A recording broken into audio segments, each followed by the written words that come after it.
بسم اللہ الرحمن الرحیم۔ السلام علیکم۔ بھارت کے سیکولرزم، ڈیموکریسی اور ترقی کا پرچار بہت سارے ہمارے دانشور آئے روز کرتے رہتے ہیں۔ نو ڈاؤٹ کہ بھارت ایک بڑا ملک ہے، جمہوری ملک ہے، لیکن سیکولر ہے وہ کوسچنیبل ہے۔ خاص کر کے وزیر اعظم نریندر مودی کی یہ تیسری ٹرم ہے، اور اس ٹرم میں یا اس دوران 2 سال 10 سال وہ پہلے گزار چکے ہیں، یہ تیسری ٹرم ہے، 1 سال گزرنے والا ہے۔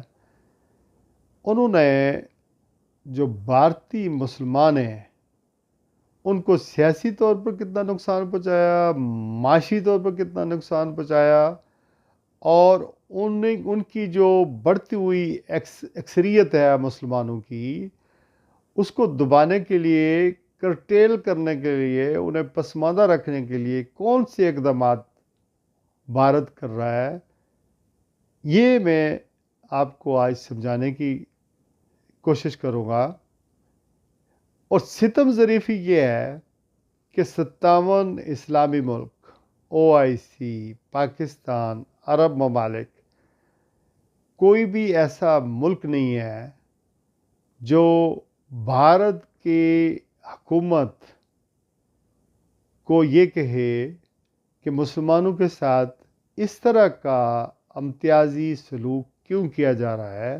وہ بھی ایکول سٹیزن ہیں، اور جبکہ انڈیا کے کنسٹیٹیوشن آرٹیکل 25 کے اندر ان کے رائٹس پروٹیکٹڈ ہیں، ان تو بھارت میں پیدا ہوئے، وہ تو کسی اور ملک کے باشندے نہیں ہیں۔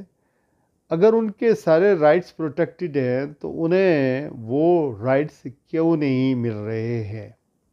اسی حوالے سے میں نے ایک تفصیل سے ایک کالم لکھا ہے جس کا عنوان ہے بھارتی مسلمانوں کا معاشی قتل۔ وہ میں آپ کے لیے پڑھ دیتا ہوں۔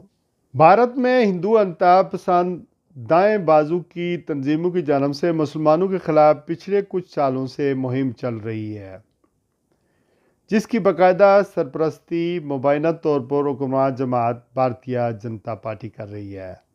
BBC نے حالیہ دنوں میں ایک ڈاکومنٹری فلم پیش کی ہے جس میں دکھایا گیا کہ کس طرح انتہا پسند ہندوؤں کی جانب سے مسلمانوں کے خلاف متعصبانہ رویہ اختیار کیا جا رہا ہے، اور مہم چلائی جا رہی ہے کہ مسلمانوں کے ساتھ ہندو کاروبار نہ کریں، دکانیں اور مکان کرائے پر بالکل نہ دیں، اور مسلمانوں سے سودا سلف بھی نہ خریدیں، جبکہ ہندوؤں اور مسلمانوں کی دکانوں کے باہر ان کے ناموں کے سائن بورڈ آویزاں کرنے کی بھی مہم چل رہی ہے، تاکہ یہ پتہ چل سکے کہ یہ دکان مسلمانوں کی ہے یا ہندوؤں کی ہے۔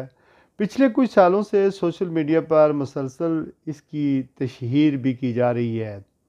افسوسناک پہلو یہ ہے کہ بھارتیہ جنتا پارٹی کی حکومت میں یہ معاشی تفریق کا رجحان بڑھ رہا ہے، جس کا مقصد مسلم کاروباری افراد کو غربت کی جانب دھکیلنا ہے۔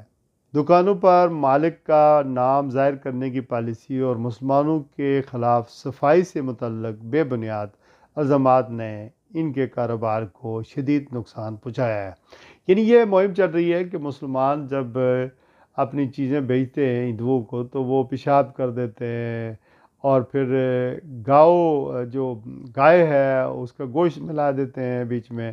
تو اس طرح کے جو نان سینس باتیں ہیں وہ اس طرح کی مہم چلائی جاتی ہے، اس سے صفائی ستھرائی کو زمرے میں لیا گیا۔ اس امتیازی رویے کی وجہ سے مسلمانوں کے کاروبار گاہکوں سے محروم ہو رہے ہیں، اور کئی افراد اپنی دکانیں، ریسٹورنٹس اور ذبح خانے بند کرنے پر مجبور ہو رہے ہیں۔ ہندوستان میں مسلمانوں پر مظالم کی تاریخ اگرچہ بہت پرانی ہے، لیکن اس میں سرکاری سطح پر نریندر مودی کے دور حکومت میں اضافہ ہوا ہے، جس کی سرپرستی حکومتی لیول پر کی جا رہی ہے۔ نریندر مودی کے ان شرمناک اقدامات کو مسلمان ممالک کے سربراہان نے آج تک کسی پلیٹ فارم پر نہیں اٹھایا۔ جو ایک لمحہ فکریہ ہے، بلکہ یہ عالم ہے کہ نریندر مودی جب مسلمان ممالک کا دورہ کرتا ہے تو سرخ کارپیٹ بچھایا جاتا ہے۔ آج عرب ممالک سب سے زیادہ سرمایہ کاری بھارت میں کر رہے ہیں۔ OIC، عرب لیگ اور اقوام متحدہ کے کسی پلیٹ فارم پر 57 مسلمان ممالک میں سے کوئی آواز اٹھانے سے قاصر ہے کہ بھارت میں تقریباً 20 کروڑ مسلمانوں کا جینا مال کر دیا گیا ہے، جو ملک کی آبادی کا تقریباً 15% ہیں، یعنی 20 کروڑ۔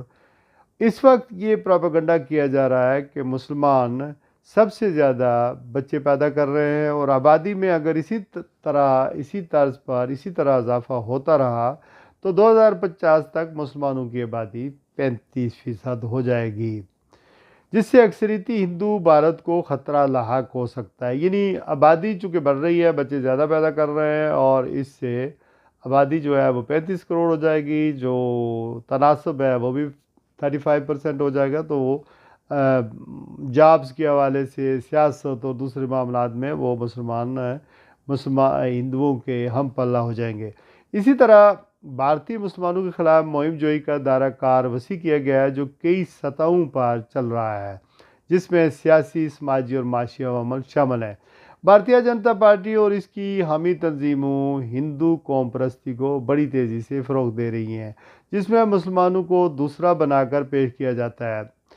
BJP نے شہریت ترمیمی قانون CAA اور national register of studies NRC جیسے اقدامات کر کے مسلمانوں کے حقوق کو محدود کرنے کی کوشش کی ہے۔ اسی طرح کئی مواقعوں پر مسلمانوں کو نشانہ بنایا گیا ہے، جیسے دلی فسادات 2020، گجرات کے فسادات 2002، بابری مسجد پر حملہ، رام مندر کی تعمیر وغیرہ وغیرہ شامل ہیں۔ مسلمانوں کے خلاف میڈیا اور سوشل میڈیا پر مسلسل منفی پروپیگنڈا کیا جا رہا ہے، جس میں انہیں ملک دشمن، دہشت گرد یا آبادی بڑھانے کی سازش کرنے والے کے طور پر پیش کیا جا رہا ہے۔ لو جہاد کا الزام، یعنی مسلمان مردوں پر ہندو خواتین کو زبردستی مسلمان بنانے کے جھوٹے الزامات لگائے جاتے ہیں، جس کی بنیاد پر کئی ریاستوں نے سخت قوانین بنا دیے ہیں۔ سرکاری ملازمتوں اور تعلیمی اداروں میں مسلمانوں کے لیے مواقع محدود کیے جا رہے ہیں، جس کا مقصد مسلمانوں کو مزید پسماندہ کرنا ہے۔ گائے کے تحفظ کے نام پر کئی مسلمانوں پر تشدد کر کے قتل کر دیا گیا ہے، جن میں اخلاق پہلو خان اور دیگر کئی افراد شامل ہیں۔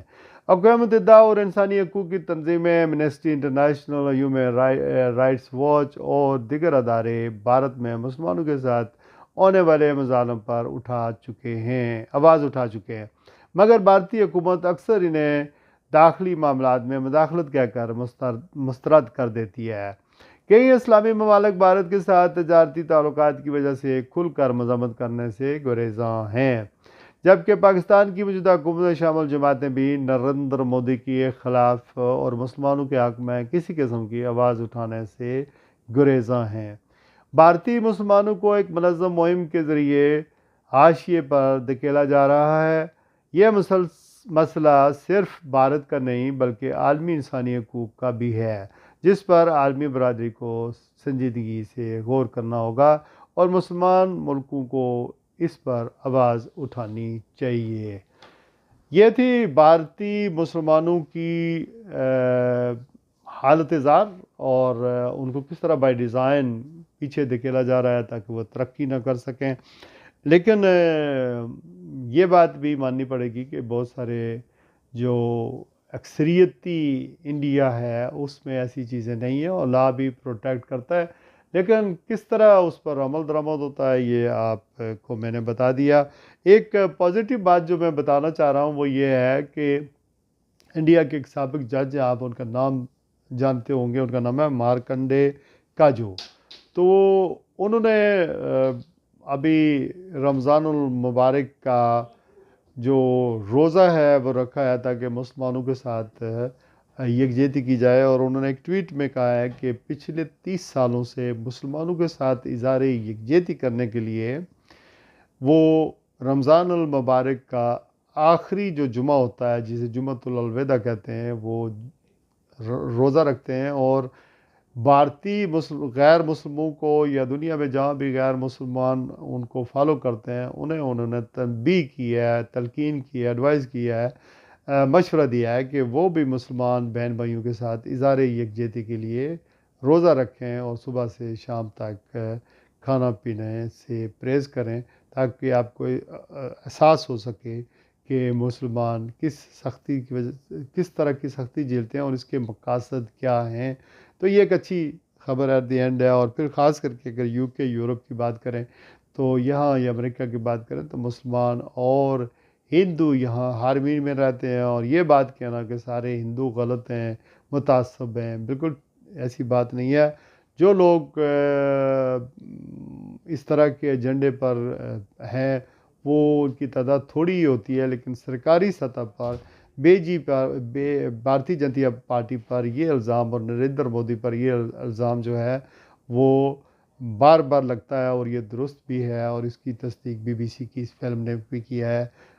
اپنا خیال رکھیے گا۔ اگر آپ نے یہ میرا چینل سبسکرائب نہیں کیا تو سبسکرائب کر دیں۔ بہت شکریہ۔ اللہ حافظ۔